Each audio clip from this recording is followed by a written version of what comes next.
Alors, effectivement, nous allons vous parler avec Michel Renet des travaux sur construction existante en droit de l'urbanisme. Alors, selon un plan assez simple, hein, qu'on a espéré pédagogique, on va dire, que je suis en train de partager. J'espère que tout le monde le voit et j'ai également mis dans le chat si vous souhaitez le récupérer. On va d'abord évoquer la notion de construction existante, hein, pour savoir de quoi on parle en droit de l'urbanisme, qu'est-ce qu'une construction existante. Puis, on se posera la question de savoir si les travaux sur construction existante sont soumis ou non à autorisation d'urbanisme, dans quel cas, si oui, à quelle autorisation. Ensuite, on abordera les problématiques de fond là, pour savoir cette fois à quelles règles spécifiques, règles de fond sont soumis les travaux sur construction existante. Et là, on verra que il y a des spécificités, surtout quand la construction sur laquelle les travaux sont réalisés est irrégulière ou non conforme. Donc, c'est sur ces points que l'on insistera. Et puis enfin, le quatrième temps de notre intervention sera consacré aux risques qui pèsent sur les travaux sur construction existantes irrégulièrement réalisés parce que il arrive hein, que des travaux soient réalisés sans les autorisations requises ou sans respecter les règles de fond qui leur sont applicables. Et dans ce cas-là, il n'est pas inintéressant de savoir à quel risque on s'expose. Donc, je donne tout de suite la parole à Michel Renet pour vous parler de la notion de construction existante. Bonjour à tous. Donc, bien sûr, ravie et très honorée d'assister à ce colloque. Alors, en ce qui concerne la question de qu'est-ce qu'une construction existante, alors bien sûr, au sens du droit de l'urbanisme, puisque vous allez voir au fil de la journée que le sens va probablement changer en fonction du droit auquel on va se référer. Et donc, au sens du droit de l'urbanisme, qu'est-ce qu'une construction existante? Eh bien, en fait, déjà, première chose à dire, c'est qu'il n'y a pas de définition dans le Code de l'urbanisme de la construction existante. Or, en fait, ce qu'on constate, c'est que c'est une notion extrêmement importante en droit de l'urbanisme parce qu'on va la retrouver en ce qui concerne les questions des autorisations à déposer, et ça, c'est ce que Élise va nous expliquer en deuxième partie. Et puis aussi parce que vous avez toute une série de règles de fond qui vont s'appliquer aux constructions existantes et qu'on va retrouver au fil du Code de l'urbanisme. Et on va dire que plus le temps passe, plus on a des références aux constructions existantes dans le Code de l'urbanisme. Alors, à titre d'exemple, hein, vous avez bien sûr la règle de la constructibilité limitée qui donc fixe des exceptions pour les constructions existantes. Vous avez la loi littorale, la loi montagne. Vous avez également maintenant des dispositifs sur les constructions à caractère patrimonial dans les zones agricoles, dans les zones naturelles. Donc, on a de multiples règles qui traitent des constructions existantes, d'où l'importance de savoir ce dont on parle. Mais il y a également, en fait, ce qui est important, en fonction de leurs caractéristiques, c'est ce qu'expliquait Élise, c'est-à-dire en fonction de leur régularité, de leur irrégularité, de leur caractère conforme ou pas conforme, en fait, des régimes juridiques différents qui vont s'appliquer. D'où cette importance totale de définir cette notion. Alors, pour aborder cette question et cette notion de construction existante, en fait, il y a deux types de questions à se poser. Une première question qui est relative à l'existence physique de la construction. Et en fait, toute la question qui va se poser, c'est de définir qu'est-ce qu'une construction qui existe physiquement ou n'existe pas. Et donc là, vous allez voir que le juge administratif, en fait, de par sa jurisprudence, nous a donné beaucoup d'éléments d'appréciation. Et on peut se dire qu'aujourd'hui, la jurisprudence sur cette question-là est relativement figée et claire en la matière. Et puis, outre le fait qu'elle existe physiquement, en fait, on va voir qu'il y a aussi la question de l'existence juridique de la construction. Sur cette question de l'existence juridique, je ne vais pas m'étendre parce que Élise va aussi en parler en troisième partie quand elle va aborder la question de la régularité des constructions. Mais existence juridique, ça pose la question de savoir qu'en est-il d'une construction dont le permis a été annulé, dont le permis est devenu caduc, ou en fait une construction qui n'a jamais fait l'objet d'autorisation. Et comme vous le savez, tout ça va s'apprécier aussi en ce qui concerne les constructions qui n'ont jamais fait l'objet d'autorisation. Ça va s'apprécier en fonction du droit applicable au moment où la construction a été réalisée, et notamment, vous savez, avec cette fameuse date charnière de 1943, qui est la date où le permis a été généralisé sur le territoire français.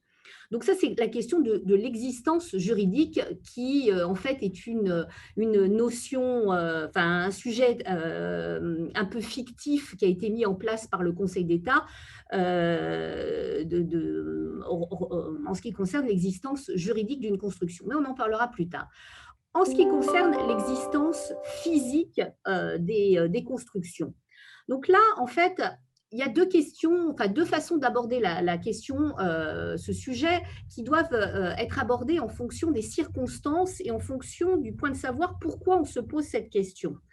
En fait, il y a la question qui est liée au point de savoir si, oui ou non, on est en présence d'une construction existante, parce que le fait d'être en présence d'une construction existante va générer l'application d'un droit donné ou va permettre de s'exonérer d'une interdiction au titre du Code de l'urbanisme. Et donc là, la question qui va se poser, c'est est-ce que du fait de l'état de la construction, on peut considérer qu'elle existe ou pas. Et puis, on va avoir une autre manière d'aborder la question, c'est on a une construction et on va être amené à faire des travaux sur cette construction. Et en fait, en fonction de l'importance des travaux, va se poser la question de savoir c'est est-ce qu'on fait des travaux sur une construction existante ou en fait on est en présence d'une reconstruction. Et ça, c'est les deux façons d'aborder le sujet. Et là aussi, ce qu'on peut redire, c'est que le juge administratif s'est prononcé de manière relativement claire sur ce sujet. Alors, à titre liminaire, juste un point. Premièrement, sur la question de l'existence de la construction, donc sur le point de savoir si on a une construction existante ou une construction qui n'est pas existante, en fait, c'est surtout sur des critères physiques et non pas sur des critères d'occupation ou d'inoccupation qu'on va décider si la construction est existante ou pas. Par ailleurs, autre élément important, c'est pas parce qu'une construction, ça c'est pour mes confrères notaires, hein, c'est pas parce qu'une construction est identifiée au cadastre ou ne l'est pas qu'on va considérer qu'elle existe. Hein, le cadastre, en fait, n'a aucun effet sur la question de l'existence d'une construction. Donc ça, c'est un point important. Et donc, comme je vous le disais, la jurisprudence administrative a permis de cerner un certain nombre de critères quant à l'appréciation de l'existence physique d'une construction. Et ce qu'on peut dire, c'est qu'en règle générale, si la structure et le gros œuvre du bâtiment existant existent, on a affaire à une construction existante. Dans le cas contraire, il y a lieu de considérer que la construction n'existe plus. Et par ailleurs, autre point important, ce qui a été précisé par un arrêt du Conseil d'État du 17 avril 92, pour apprécier l'existence d'une construction, on se place à la date de la délivrance du permis de construire. Alors, en ce qui concerne ce sujet, parce que en fait le sujet est long et notre temps court, je vous renverrai à un article qui est extrêmement bien fait de Francis Polizzi de 2015 au BJDU, qui a fait tout un exercice de définir les différentes hypothèses de construction existantes ou de constructions qui ne sont pas existantes. Et en fait, il distingue en ce qui concerne les constructions, l'appréciation de l'existence d'une construction, ce qu'il appelle les constructions anciennes très dégradées ou récentes peu avancées, et les constructions anciennes peu dégradées ou récentes suffisamment avancées. Quand on est en présence d'une construction ancienne très dégradée ou récente peu avancée, eh bien, dans cette hypothèse-là, on considère que la construction n'existe pas. En revanche, quand on est en présence d'une construction ancienne peu dégradée ou récente suffisamment avancée, eh bien là, on considère que la construction existe. Et donc, le juge, hein, et c'est ce que je vous disais, va se fonder sur l'existence de structures porteuses pour considérer qu'on est ou non en présence d'une construction ancienne dégradée ou peu dégradée ou avancée et peu avancée. Donc ça, c'est vraiment un point important, très intéressant. Et ce qu'il faut savoir, c'est qu'en ce qui concerne les constructions existantes qui ne sont pas encore finalement achevées, hein, ce qu'il appelle les constructions récentes, non avancées, peu avancées ou suffisamment avancées, eh bien là aussi, on va avoir des régimes juridiques différents en ce qui concerne les autorisations à obtenir. Donc il y a beaucoup, beaucoup de subtilités en la matière et donc je vous renvoie vraiment à cet article très intéressant. Deuxième question pour aborder le sujet de l'existence des constructions, c'est à savoir, est-ce que les travaux que je fais conduisent à être des travaux sur une construction qui va rester existante ou est-ce que je suis en présence d'une reconstruction? Et là aussi, ça va avoir une incidence sur le régime juridique des travaux qui vont être abordés par Élise. Et pour terminer, avant de passer la parole à Élise sur donc le champ d'application des autorisations en ce qui concerne les travaux surexistants, en fait, dès que on va toucher de manière importante aux structures porteuses, aux structures de l'immeuble, eh bien, il faut considérer qu'on va être dans une hypothèse de reconstruction et donc on ne sera plus en présence de travaux sur une construction existante. Donc, je suis désolée, je suis allée très vite, mais c'était pour vous permettre d'abord d'avoir un premier regard sur ce sujet qui est totalement fondamental. Élise, je te passe la parole sur les autorisations. Oui, merci beaucoup, Michel, pour ces précisions qui effectivement sont très importantes pour cadrer la suite. Et donc là, moi, je vais évoquer la question de savoir si les travaux sur construction existante sont soumis à autorisation. Donc, sachant que encore faut-il qu'on ait bien une construction existante au sens qui vient d'être expliqué. Alors, sur ce point, les règles ne sont pas du tout les mêmes que ce qui avait pu être exposé, par exemple, lors du colloque de 2000, parce que le droit des autorisations d'urbanisme a été très substantiellement réformé par une série de textes entrés en vigueur le 1er octobre 2007, qui ont entendu simplifier, clarifier, sécuriser cet aspect du droit, d'une façon qui a été plutôt, on peut dire, hein, réussie au départ parce qu'on avait avant ça un système, c'est un bien grand mot, hein, parce que ça n'avait pas du tout été pensé dans l'ensemble, mais construit petit à petit au fil des nécessités. Donc, c'était accumulé toute une série d'autorisations, de déclarations. Donc, on avait quasiment 15 autorisations ou déclarations différentes. Aujourd'hui, on a un système beaucoup plus épuré avec seulement 3 permis et une déclaration. Et un système, hein, qui s'organise autour de grands principes énoncés dans des termes généraux et des exceptions qui, elles, vont être limitativement listées par le code de l'urbanisme. Donc, un système vraiment beaucoup plus facile à manier pour les utilisateurs du sol et pour leurs conseils, étant précisé que donc l'axiome majeur s'agissant du champ d'application des autorisations d'urbanisme est aujourd'hui le suivant: en dehors du cas des constructions nouvelles, pour lesquelles le principe est celui de la nécessité d'un permis, pour le reste, pour les travaux, les installations, les aménagements, les démolitions, le principe est celui de la dispense d'autorisation, sauf dans les cas qui sont limitativement listés par le code de l'urbanisme. Donc, si on applique ce grand principe général aux travaux sur construction existante, il en résulte que les travaux sur construction existante sont en principe dispensés d'autorisation d'urbanisme, sauf s'ils correspondent à l'un des items des listes qui sont établis dans le code de l'urbanisme aux articles R 421-14 et suivants, où on a donc des hypothèses de travaux sur construction existante soumis soit à déclaration préalable, soit à permis de construire. Avant de voir un peu donc quels sont ces travaux qui vont pouvoir être soumis à déclaration préalable ou à permis de construire, 2 petites remarques sur le principe de la dispense. Première remarque, il faut bien avoir à l'esprit que, attention, la dispense au titre, du code de l'urbanisme, donc dispense d'autorisation d'urbanisme, ne dispense pas de toute autorisation administrative, hein. Un principe d'indépendance des législations, il se peut très bien que les travaux en question soient soumis à une autorisation au titre d'une autre législation.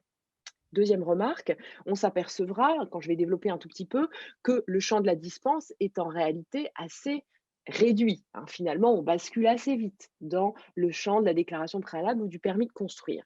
Et après, ça peut avoir tendance à agacer un petit peu, alors qu'en réalité, je crois que c'est quelque chose dont il faut peut-être plutôt se satisfaire parce que il faut toujours garder à l'esprit que la dispense d'autorisation d'urbanisme ne dispense pas de respecter les règles de fond. C'est pas parce que j'ai pas besoin de demander une autorisation que je peux faire n'importe quoi. Je dois quand même respecter les règles de fond. Ce qui veut dire que finalement, hein, quand je demande une autorisation d'urbanisme, bah, l'administration va me dire si oui ou non je peux faire cette opération en respectant les règles de fond. Il faut le concevoir comme ça, c'est une forme de protection. Voilà pour les 2 remarques donc sur la dispense d'autorisation. Alors maintenant, quand bascule-t-on, dans le champ de la déclaration préalable, voire dans le champ du permis de construire? Bah, assez logiquement en fonction de l'impact urbanistique des travaux, donc leur impact esthétique sur la salubrité publique, sur la consommation des équipements publics, sur éventuellement l'impact environnemental, hem, étant précisé que les travaux, tout ce qui est travaux d'entretien et de réparation ordinaire restent toujours dispensés d'autorisation. Alors, je vous donne quelques exemples. Évidemment, je ne vais pas tout énumérer, mais quelques exemples. Doivent, par exemple, être précédés d'une déclaration préalable ou d'un permis de construire des travaux, les travaux qui ont pour effet de créer un certain volume d'emprise au sol ou de surface de plancher avec un système de basculement. En fait, quand je suis en dessous jusqu'à 5 mètres carrés de surface de plancher ou d'emprise au sol, je reste dans le champ de la dispense. Dès lors que je crée plus de 5 mètres carrés de surface de plancher ou d'emprise au sol, là, je bascule dans le champ de la déclaration préalable. Et je cette déclaration préalable va être suffisante jusqu'à 20 mètres carrés en principe. Au-delà de 20 mètres carrés, c'est carrément un permis de construire qu'il faut que j'obtienne avant mes travaux, sachant que, depuis, une réforme souhaitée par, Nicolas Sarkozy à la fin de son mandat, qui n'a pas pris que des décisions essentielles pour la France, on va dire, ce plafond-là de 20 mètres carrés est porté à 40 mètres carrés dans les zones U des PLU. Petite subtilité. Toujours est-il que donc tout ce qui est travaux d'extension d'une construction existante, de surélévation, lorsque je crée une véranda, par exemple, ou j'ajoute un balcon à ma construction, beh, tout ceci va devoir être traité à l'aune des seuils dont, je viens de vous parler. Avec là encore une petite, subtilité, qui tient à ce que qui est pas inintéressante en pratique, hein, qui tient à ce que depuis 2017, on traite de façon particulière la transformation de surface qui n'était pas de la surface de plancher, en surface de plancher. Avant, on l'envisageait comme la création de surface de plancher. Aujourd'hui, c'est la transformation de surface de plancher qui n'est soumise qu'à déclaration préalable et pour laquelle on ne bascule jamais dans le champ du permis de construire. Et je donne un exemple très concret. Par exemple, ce qui peut arriver lorsque un garage qui n'est pas de la surface de plancher est transformé en pièce à vivre, en chambre par exemple, eh bien, je transforme de la surface qui n'était pas de la surface de plancher en surface de plancher. Ceci n'est soumis qu'à déclaration préalable, quelle que soit la surface concernée. Même si mon garage faisait 80 mètres carrés, hein, je n'ai besoin que d'une déclaration préalable. Voilà un deuxième exemple, parce que la police de l'urbanisme se soucie depuis, l'origine, hein, d'ailleurs, beaucoup de l'esthétique urbaine, il est prévu que les travaux qui ont pour effet de modifier l'aspect extérieur d'un bâtiment existant doivent être précédés d'une déclaration préalable. Donc à ce titre, si j'envisage de percer une ouverture, par exemple, dans un mur qui donne sur l'extérieur, d'ajouter un Velux dans la toiture, d'ajouter un bardage en bois sur ma façade qui au départ n'était pas, comme ça, de modifier la couleur des volets et même, hein, en toute rigueur, de poser un bloc extérieur de climatiseur sur ma façade, tout cela doit être précédé d'une déclaration préalable. Je vous épargne les ravalements qui font l'objet d'une disposition particulière. Sachant, étant précisé que si la modification de la façade s'accompagne d'un changement de destination ou de sous-destination, là, je bascule dans le permis de construire. Alors, j'évoque là des notions, changement de destination, changement de sous-destination, que les adeptes des entretiens de droit immobilier connaissent bien, puisque nous en avions parlé à la dernière édition, à l'édition de 2019, qui était consacrée à la destination de l'immeuble et dont les actes sont publiés à la revue Droit et Ville. C'est l'occasion de dire ce que je souhaitais dire en introduction générale, je n'ai pas fait, que les actes de cette nouvelle édition seront à nouveau publiés à la revue Droit et Ville ainsi que sur la chaîne YouTube du Grédioc dans quelques temps.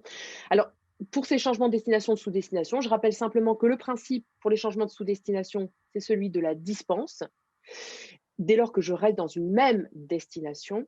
En revanche, dès lors que je change de destination à proprement parler, là, il me faut une déclaration préalable. Alors, je reconnais que mon optimisme initial sur la clarté, la simplicité, la maniabilité du nouveau régime puisse sembler peut-être un petit peu excessif, d'autant que je suis allée à l'essentiel. Mais au fond, et c'est là la bonne nouvelle, les choses restent assez simples en pratique. Parce qu'en pratique, quelqu'un envisage de faire des travaux sur construction existante, eh bien, il a à l'esprit que le principe est celui de la dispense, sauf s'il se trouve dans une des hypothèses énumérées aux articles R421-14 et suivants du Code de l'urbanisme. Donc, il va regarder ces hypothèses et puis s'il est dans une de ces hypothèses, il demande l'autorisation adéquate.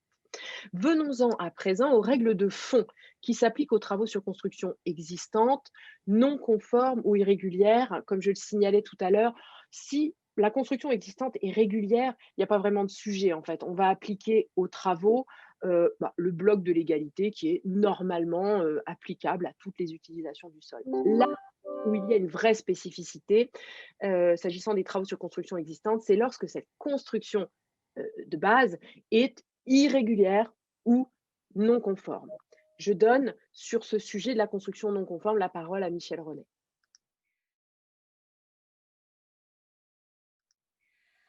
Alors, merci Élise.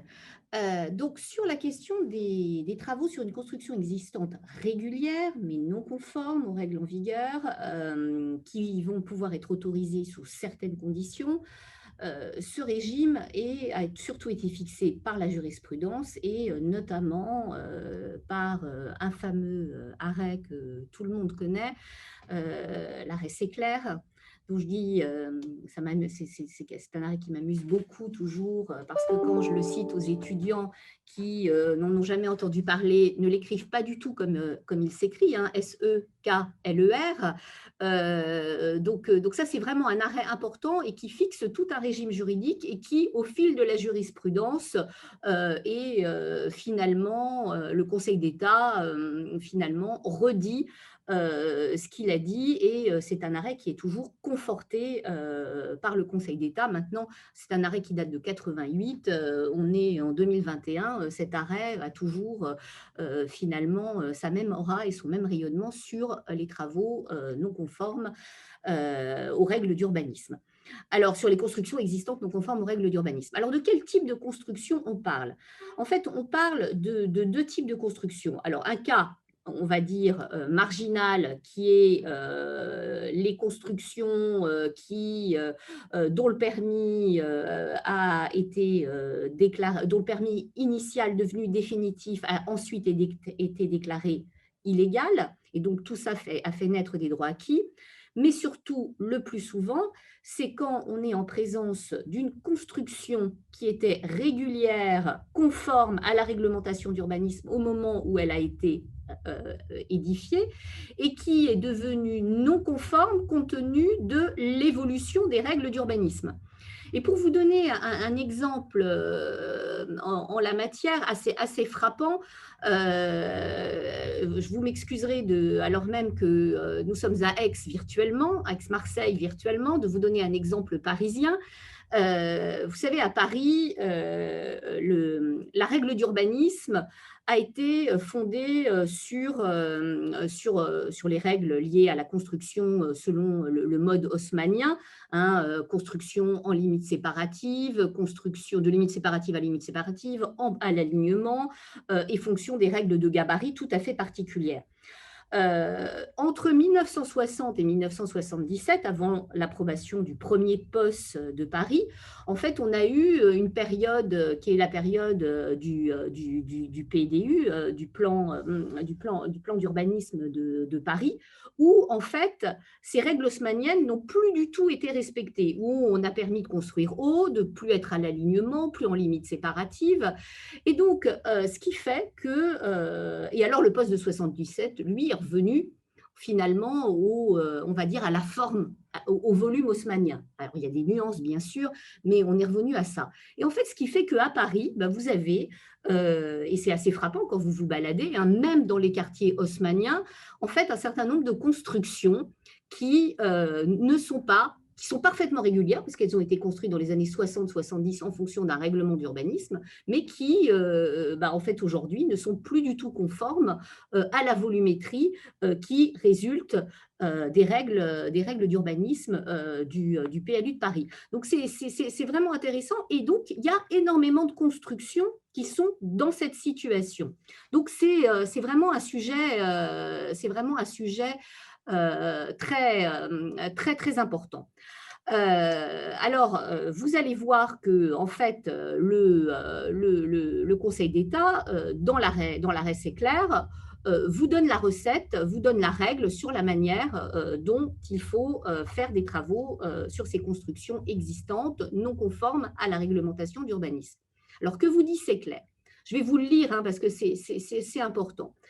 Il vous dit la chose suivante: la circonstance qu'une construction existante n'est pas conforme à une ou plusieurs dispositions d'un plan d'occupation des sols régulièrement approuvé ne s'oppose pas, en l'absence de dispositions de ce plan spécialement applicables à la modification des immeubles existants, à la délivrance ultérieure d'un permis de construire s'il s'agit de travaux qui, ou bien doivent rendre l'immeuble plus conforme aux dispositions réglementaires méconnues, ou bien sont étrangers à ces dispositions.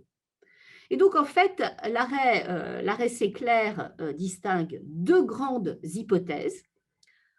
Première hypothèse, le PLU, enfin le document d'urbanisme, à l'époque c'était le POS, maintenant c'est le PLU, ne prévoit pas de règles. Et donc, dans cette hypothèse-là, eh bien, ne sont autorisés que les travaux étrangers aux règles méconnues ou améliorant la conformité de la construction à ces règles. Ou alors, deuxième hypothèse, le PLU prévoit des dispositions pour les travaux sur ce type de construction. Et on va voir ces deux sujets.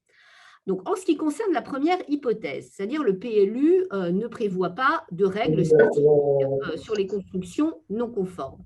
Donc là, en fait, on a deux cas prévus par l'arrêt C'est clair.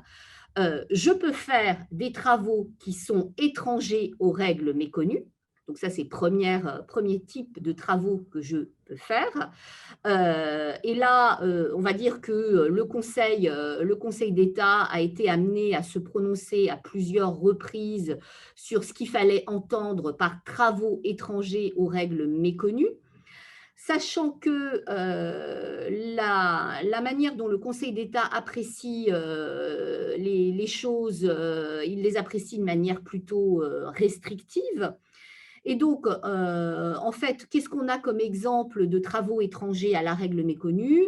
On a, donc la jurisprudence est importante et donc dans les actes du colloque, hein, je vous donnerai, vous verrez l'ensemble de cette jurisprudence, mais par exemple, le Conseil d'État est venu dire, en se bornant à changer la destination de volumes déjà construits et à modifier la répartition des surfaces entre hors-œuvre brute et hors-œuvre nette sans aggraver l'illégalité d'emprise affectant le permis initial devenu définitif, le permis n'a porté que sur des dispositions étrangères aux règles d'emprise, par exemple. Autre cas, un changement de destination dépourvu de lien avec la règle méconnue d'implantation des constructions, ce sont des choses qui sont étrangères, ce sont des travaux étrangers aux règles méconnues. Mais ce qu'on constate quand même, c'est que par rapport à la question de savoir si on est en présence de travaux étrangers à la règle méconnue ou non, le Conseil d'État a une vision quand même très restrictive de la chose et il y a Monsieur Abraham, dans ses conclusions, sous une décision de 96, qui nous donne quand même pas mal d'éléments sur la manière dont le Conseil d'État apprécie les choses, hein. Il vous dit la chose suivante: il n'est pas nécessaire que des travaux soient regardés comme n'étant pas étrangers aux prescriptions méconnues du plan d'occupation des sols, pour qu'ils aboutissent à aggraver la violation préexistante. Il suffit que ces travaux présentent un rapport avec l'objet de la règle d'urbanisme. Ainsi, ne sont pas étrangers à la règle méconnue les travaux en tant qu'ils comportent la surélévation de la toiture du bâtiment implanté en méconnaissance des dispositions du règlement du plan d'occupation des sols relatives à l'implantation des constructions par rapport aux limites séparatives. Donc là, on voit que le Conseil d'État fait vraiment une appréciation très, très précise de ce sujet. Alors, ce qu'il faut juste dire, c'est que sur cette question-là, vous avez un arrêt très important du Conseil d'État qui est intervenu en 2018, hein, le 4 avril 2018, l'arrêt Madame Gasto, qui en fait a clarifié la situation sur la question des règles de stationnement, l'application des règles de stationnement en cas de réalisation de travaux sur une construction existante. Alors, ce qu'il faut savoir, hein, c'est que cet arrêt ne remet pas du tout en cause la jurisprudence Séclair, donc il la rappelle bien. En fait, il permet juste de clarifier la manière d'appréhender la question des règles de stationnement et de savoir si, oui ou non, les travaux d'extension d'un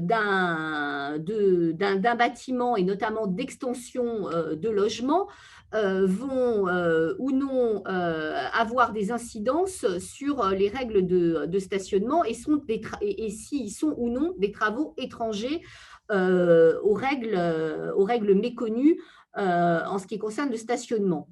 Et en fait, l'arrêt Gasto, là, vient dire que l'extension de logements ne constitue pas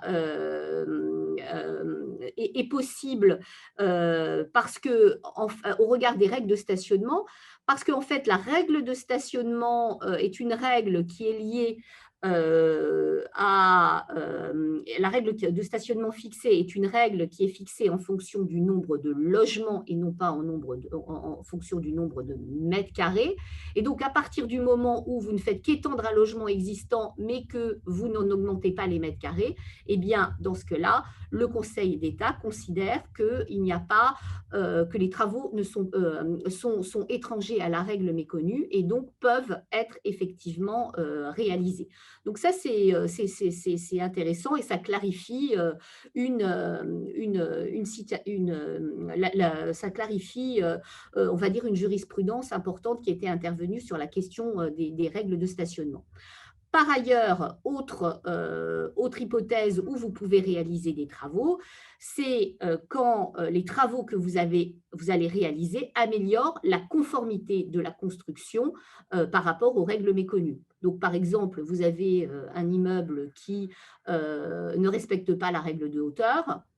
Si vous diminuez la hauteur du bâtiment alors même que vous ne respectez toujours pas la règle de hauteur, comme vous allez améliorer la conformité de la construction, vous allez pouvoir la réaliser. Et là aussi, vous avez toute une série de jurisprudences qui précisent les choses. Alors, deuxième hypothèse, c'est le cas où, en fait, le PLU prévoit des règles spécifiques en ce qui concerne la modification des constructions existantes. Et donc ça, il faut le dire et le redire, les auteurs des PLU, et notamment ceux qui sont en cours, ont vraiment intérêt à le faire parce que, comme le disait Élise, de plus en plus, on va travailler sur l'existant. Donc, on a vraiment intérêt à mettre en place des dispositifs spécifiques.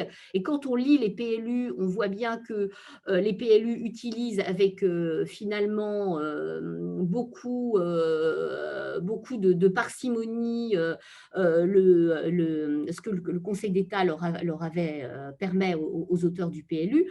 Donc, c'est vraiment vraiment très dommage parce que c'est un élément important pour faire évoluer les constructions.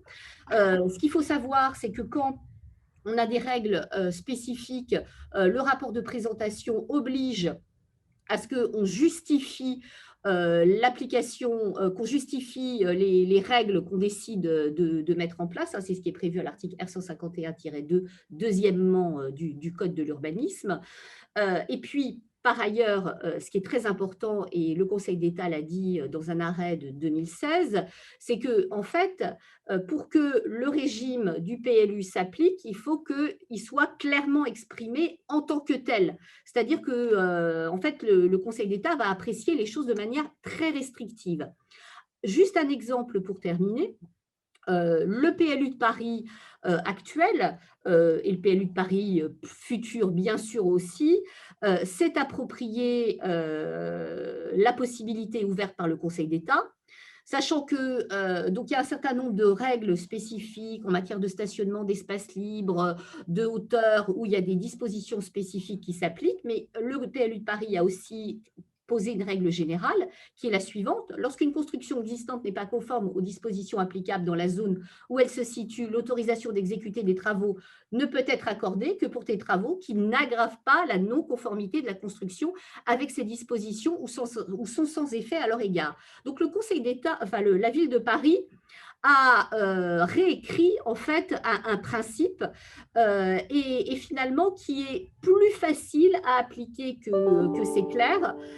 C'est clair dit on rend plus conforme, la ville de Paris dit on n'aggrave pas. Et je vous renvoie à un arrêt extrêmement intéressant qui date du 7 avril 2021 qui interprète cette règle du PLU de Paris et qui fixe la manière d'interpréter les choses et qui, en fait, autorise, dans le cas évoqué, la surélévation de constructions qui n'étaient pas conformes à la règle de l'article 7 sur les limites séparatives, considérant que la règle n'avait que pour objet de traiter la question des vues sur les parcelles existantes, et donc que comme en l'espèce les travaux n'avaient rien à voir avec ces questions de vues de vues créées, eh bien une surélévation pouvait être réalisée alors même qu'on n'était pas conforme aux règles de l'article 7 sur la construction, la partie construction qui était surélevée. Donc ça, c'est vraiment un arrêt important et on voit bien que c'est en fait des jurisprudences qui vont être de plus en plus courantes compte tenu du fait qu'on travaille de plus en plus sur l'existant. Alors ça, c'est non conforme existante, régulière, non conforme à la réglementation d'urbanisme. Vous allez voir avec Élise que, en fait, sur les constructions existantes, on va avoir un autre sujet qui va être celui des constructions existantes mais irrégulières.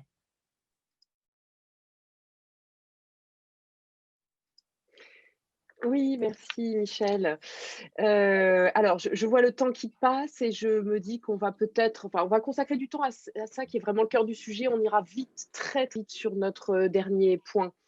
Alors, s'agissant des constructions existantes irrégulières, il n'est pas facile de réaliser des travaux dessus depuis que le Conseil d'État a posé dans un arrêt célèbre, un arrêt Talami du 9 juillet 1986, que donc lorsque des travaux sont envisagés sur une construction irrégulière parce qu'édifiée ou modifiée sans les autorisations requises ou éventuellement en méconnaissance de ces autorisations, ces travaux nouveaux ne peuvent être autorisés que si tous les éléments d'irrégularité de la construction peuvent, dans le même temps, être régularisés. Ce qui veut dire que si la construction existante n'est pas régularisable au regard des règles qui sont aujourd'hui applicables, eh bien, les travaux nouveaux ne pourront pas être autorisés, quand bien même, en eux-mêmes, ils seraient parfaitement conformes aux règles d'urbanisme qui s'appliquent aujourd'hui. Donc, je vous redonne un exemple avec eh bien, une transformation, imaginons, de garage en chambre ou en bureau sans autorisation. Ça a été fait. Et puis quelques années plus tard, je veux percer une ouverture dans un mur, une façade qui est complètement à l'opposé de ce garage. Eh bien, je ne peux pas obtenir l'autorisation que je dois obtenir pour, ces nouveaux travaux. Parce que si la régularisation de la transformation de mon garage n'est pas possible, soit parce que, bah, ça pose peut-être un problème pour le respect des places de stationnement ou parce que j'avais déjà atteint le maximum de ma surface de plancher constructible. Donc c'est vraiment une jurisprudence, sévère, parce que finalement elle paralyse complètement les constructions existantes irrégulières et elle les paralyse indéfiniment. Alors ça, c'est quelque chose qui a été vraiment, très fortement critiqué parce que, bah, on disait, la méconnaissance des règles d'urbanisme, c'est, le crime contre l'humanité. C'est pareil, c'est imprescriptible. D'où, quand même des, amendements qui ont été apportés progressivement à cette jurisprudence Talami, avec un premier amendement justement qui a visé à instituer une prescription administrative. Une prescription administrative au bout de 10 ans.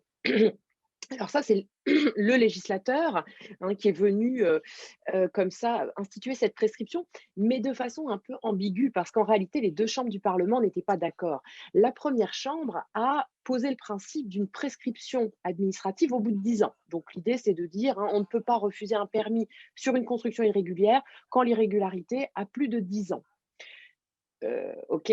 Sauf que la deuxième chambre, elle, qui n'était pas d'accord, avec, le champ d'application, large, total, enfin, de cette concernant toutes les irrégularités de cette prescription administrative, est venue poser une exception concernant les constructions qui ont été réalisées sans permis de construire. Donc ça veut dire que pour les constructions réalisées sans permis de construire, alors qu'il fallait, un permis de construire, eh bien, il y a pas de prescription administrative. Donc ça fonctionne, par exemple, pour des petits travaux qui ont été faits irrégulièrement et qui auraient nécessité simplement une déclaration préalable ou des encore plus petits travaux qui étaient dispensés d'autorisation, mais qui ont méconnu les règles de fond. Bon, dans ce cas-là, oui, la prescription de 10 ans va jouer, mais sinon, elle ne pourra pas, jouer. Encore un petit amendement apporté cette fois en 2011 par le Conseil d'État dans un arrêt Elie, le Conseil d'État qui est venu dire que donc lorsque la construction existante est, irrégulière et irrégularisable, le maire va quand même pouvoir autoriser certains travaux lorsque ceux-ci, lorsque déjà toutes les actions contre les irrégularités sont fermées, autrement dit lorsque plus de 10 ans se sont écoulés et le maire va pouvoir autoriser des travaux s'ils sont nécessaires à la préservation de la construction et au respect des normes. Alors ça fait quand même une fenêtre un peu étroite, hein, et puis d'autant plus que c'est à la discrétion du maire. Donc là, c'est un petit amendement. Petit amendement aussi apporté par la loi Elan en 2018 qui est venu, hem, modifier la rédaction de l'exception à la prescription administrative, donc toujours à cet article L421-9 en prévoyant qu'elle ne bénéficie pas, uniquement aux constructions réalisées sans permis de construire, mais, dit maintenant le texte, aux constructions réalisées sans qu'aucun permis de construire n'ait été obtenu alors que celui-ci était requis. Alors, il ne faut pas, s'enflammer en lisant ça, hein. Ça ne veut pas dire que si, j'ai obtenu un jour un permis pour faire un abri, pour vélo et puis que finalement, bah, j'ai fait 150 m², voilà, une maison d'habitation immense, magnifique sur la base de ce permis. Dans la mesure où un jour j'ai eu un permis, je peux bénéficier de la prescription administrative? Non, pas du tout. En fait, quand on lit le rapport Mauguet qui fait office de travaux préparatoires, on comprend que, cette réécriture, elle vise simplement à permettre aux constructions qui ont été réalisées avec un permis, mais dont le permis a par la suite été annulé, de bénéficier de cette prescription administrative décennale. Finalement, le plus gros bouleversement dans la jurisprudence Talami, bouleversement en apparence, a été apporté par le Conseil d'État lui-même, quelques jours après la loi Elan, donc en novembre 2018, dans une décision Sormonte. Cette décision Sormonte, dans cette décision, le Conseil d'État a posé que le dépôt d'une déclaration attestant l'achèvement et la conformité des travaux, lorsque ce dépôt n'a donné lieu à aucune contestation de l'administration dans le délai qui lui était imparti, donc dans le délai de récolement de 3 ou 5 mois. L'écoulement de ce délai va faire obstacle à l'application de la jurisprudence Talami, hein. Donc si l'administration n'est pas venue, contester la conformité des travaux dans son délai de récolement, elle ne peut plus ensuite refuser de nouvelles autorisations pour des travaux sur la construction au motif de l'irrégularité de la construction initiale.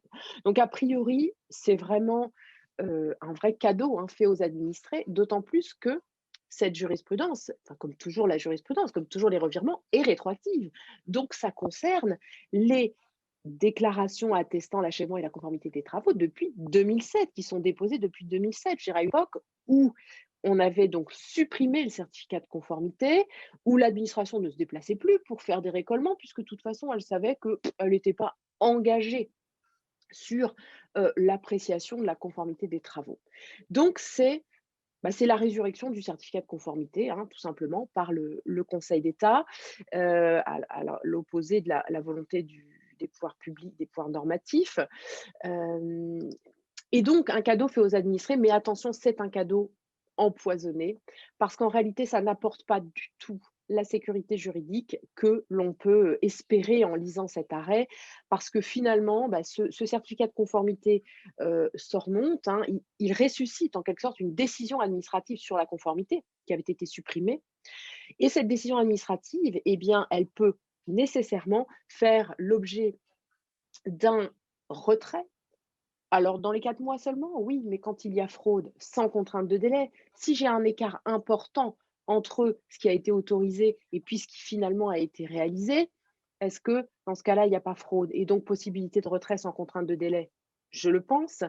Par ailleurs, on a une décision administrative et les principes généraux du droit veulent que toute décision administrative puisse, hein, en l'absence même de texte le prévoyant, faire l'objet d'un recours pour excès de pouvoir. Donc, cette décision, bien sûr, elle n'est pas publiée, donc le recours est possible sans contrainte de délai. Il est possible par la voie de l'action comme par la voie de l'exception. C'est-à-dire que, eh bien, par exemple, un voisin, hein, qui s'aperçoit que son voisin a, obtenu, un permis de construire sur une construction dont il sait qu'elle était, irrégulière, il a obtenu ce permis de construire grâce à un certificat de conformité Sormonte. C'est-à-dire qu'on ne lui a pas appliqué la jurisprudence Talami, heu, et qu'on lui a appliqué la jurisprudence Sormonte. Pourra tout à fait invoquer l'illégalité du certificat, hein, entre guillemets, «Sormonte» en prouvant tout simplement que la construction est conforme à son permis, et s'il y a un écart entre les 2, ça veut dire que le certificat de conformité était vraisemblablement illégal, et donc il fera tomber le permis en faisant reconnaître, enfin, par voie de conséquence de l'illégalité de la construction. Donc attention, c'est vraiment de la fausse sécurité juridique, c'est pire que tout, et puis en plus, ce certificat ne fait pas du tout obstacle, c'est certain, à l'engagement par la commune d'une action en démolition devant le juge judiciaire dans des délais. Alors je pense que Michel René va nous rappeler tout de suite rapidement, on va parler, je propose 2 minutes des risques pénals et civils, et 1 minute des risques administratifs, parce que je vois qu'on arrive au bout du temps qui nous est imparti. Donc, sur les risques pénal et civil, alors je vais aller très vite parce que c'est des sujets relativement connus, mais je vais juste mettre l'accent sur des sujets qui ont un peu évolué dans les années récentes. Donc, en ce qui concerne le risque pénal, hein, le fait d'exécuter des travaux en méconnaissance des règles d'urbanisme constitue un délit pénal. Juste un point par rapport à ce qu'a dit Élise sur Sormonte, hein, le fait de construire en méconnaissance des prescriptions imposées par l'autorisation obtenue constitue un délit pénal, et la non-contestation de la DACT n'a pas d'effet sur l'action publique. C'est ce qu'a rappelé en 2019 la Cour de cassation. Donc ça, c'est vraiment un point important, c'est-à-dire que Sormonte, ça marche, mais pas en matière pénale. Donc, les sanctions applicables en matière pénale, c'est soit des peines pénales. Donc là, les peines pénales, en fait, elles sont applicables aux utilisateurs, aux bénéficiaires des travaux, aux architectes, mais en fonction du principe de la personnalité des peines, elles ne vont pas suivre les acquéreurs successifs de la construction. En revanche, il n'en est pas de même en ce qui concerne les mesures de restitution, hein, donc peine pénale, mesures de restitution. Et les mesures de restitution, c'est la mise en conformité des lieux et la démolition de la construction. Et les mesures de restitution, elles, ont un caractère réel. Alors, juste un point, hein, la Cour de cassation l'a dit en 2020 de cette année, ces mesures de restitution peuvent, dans les actes, faire l'objet de garanties contractuelles. Donc ça, c'est quelque chose auquel il faut penser quand on se rend compte que, en fait, on est en présence d'une construction qui est pénalement problématique et dont le risque pénal n'est pas encore prescrit, puisque ce risque pénal se prescrit désormais par 6 ans, depuis la loi du 27 février 2017. Et donc, ce risque pénal se prescrivant par 6 ans, au-delà on est tranquille et on peut, on va dire, pouvoir passer nos actes tout à fait tranquillement par rapport à la problématique de la prescription pénale. Donc, je suis allée très vite et on pourra répondre à vos questions au cas où. En ce qui concerne le risque civil, 3 risques civils possibles. La présence d'une construction irrégulière permet d'ouvrir une action en réparation du préjudice subi devant le juge civil, prescription 10 ans. Il y a un régime de prescription particulier quand on est en présence d'une construction qui a été édifiée conformément à un permis de construire. C'est le fameux article L480-13 sur lequel je ne reviendrai pas parce qu'il y a beaucoup, beaucoup de textes de jurisprudence en la matière. Et quand on est en présence de travaux, on va dire que le risque est amoindri.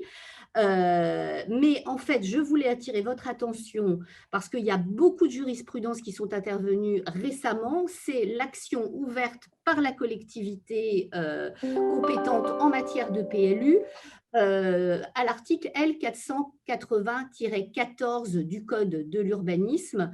Et donc ça, c'est une disposition qui finalement n'est pas si récente que ça, puisque la dernière version de cet article L480-14 date de la loi Grenelle 2 du 12 juillet 2010. Avant, ce dispositif n'était applicable que pour des questions de risque naturel. Aujourd'hui, chaque fois qu'on a une construction qui est réalisée sans autorisation, non conformément à une autorisation, ou alors même qu'il n'y a pas d'autorisation nécessaire, on ne respecte pas les règles de fond du PLU ou du Code de l'urbanisme, eh bien, on entre dans le champ de cet article L480-14, donc où la collectivité compétente peut demander des mesures de restitution et avec l'idée qu'il faut corriger les situations illicites. Et ce qu'est venu dire la Cour de cassation très récemment en 2019, c'est que tout ça a été déconnecté de tout préjudice. C'est une action qui est autonome. À partir du moment où on a une construction qui n'a pas respecté les dispositions du Code de l'urbanisme sur le droit sur les autorisations ou sur les règles de fond, eh bien, on peut faire jouer cet article. Et ce qu'il y a de très important, c'est que dans le cadre d'une QPC, le Conseil constitutionnel est venu dire que cette disposition était totalement conforme à la Constitution et ne posait pas de difficultés, notamment au regard de l'article 17 de la Déclaration des droits de l'homme et des citoyens de 1789. Donc, j'attire votre attention sur le fait qu'on est en présence d'une disposition dont les collectivités compétentes en matière de PLU sont en train elles sont en train de s'approprier ce dispositif et qu'on est en train de voir de plus en plus de jurisprudence en la matière. La Cour de cassation, là récemment en janvier, est venue dire que, alors même qu'une commune n'était plus compétente en matière de PLU, eh bien, elle pouvait quand même faire jouer ce dispositif. Donc, prudence en la matière sur ce point. Élise, à toi sur les risques administratifs. Oui, merci beaucoup Michel. Je pense simplement sur ce que tu viens de dire, je rebondis. Il y a en plus peut-être le risque qu'un tiers, hein, qui, actionne indirectement cette disposition, cet article L480-14 en demandant à la collectivité publique compétente d'utiliser ses pouvoirs et en cas de refus, saisisse le juge administratif. Ça pourrait être une éventualité. Agissant des risques administratifs que l'on va pouvoir subir en cas de réalisation de travaux sur construction existante irréguliers. Le plus gros risque, ça va être Talami, hein, c'est de paralyser sa construction totalement. Il y a un autre risque qui est assez connu, qui est l'absence de droit de reconstruire à l'identique. Donc, par exemple, j'achète une construction dont la véranda est irrégulière et dont X transformations sont irrégulières. Attention, si cette construction vient à être démolie et qu'elle est dans un bel espace naturel qui est bien préservé parce qu'il est inconstructible, bah, en cas de démolition, je ne bénéficierai pas de ce droit de reconstruire à l'identique. Enfin, je le signale, là c'est plus nouveau, il y a aujourd'hui la possibilité de sanctions administratives. C'est un nouveau pouvoir qui a été donné aux maires par la loi Engagement et Proximité de fin 2019, pouvoir de prendre des sanctions administratives, donc contre les auteurs de constructions irrégulières ou de travaux sur construction existantes irréguliers. L'idée étant de permettre aux maires d'agir plus rapidement, plus efficacement, de façon moins aléatoire que eh bien, les procédures pénales. Parce que concrètement, le maire qui constate une infraction aux règles d'urbanisme va aller dresser un procès verbal, il va le transmettre au ministère public et puis là, il attend. C'est plus dans ses mains, ça ne relève plus de lui. Donc, le législateur a décidé de donner au maire le pouvoir d'agir encore après avoir dressé ce procès verbal d'infraction, transmis au ministère public. Eh bien, le maire peut mettre en demeure l'intéressé de mettre en conformité ses travaux sous astreinte, qui peut aller jusqu'à 500 € par jour de retard, et éventuellement imposer la consigne d'une somme entre les mains d'un comptable public pour financer la mise en conformité. Donc c'est un pouvoir qui est très important, qui s'inscrit bien dans ce qu'on devinait dans les propos de Michel Reynet. Aujourd'hui, on voit qu'en fait, les actions dans les mains des collectivités publiques pour faire sanctionner les méconnaissances des règles d'urbanisme se renforcent, tandis que celles à disposition des tiers ont plutôt tendance à être de plus en plus fermées. Donc ça s'inscrit bien, je trouve, dans ce double mouvement. Après, à savoir si ce sera mis en œuvre. Et là, ça ne fait qu'un an, un peu plus d'un an que c'est en vigueur. Depuis un an, les circonstances sont quand même particulières, donc je vous avoue que je n'ai pas la moindre idée du point de savoir si cette nouvelle prérogative a ou non été utilisée. Merci beaucoup tous de votre attention.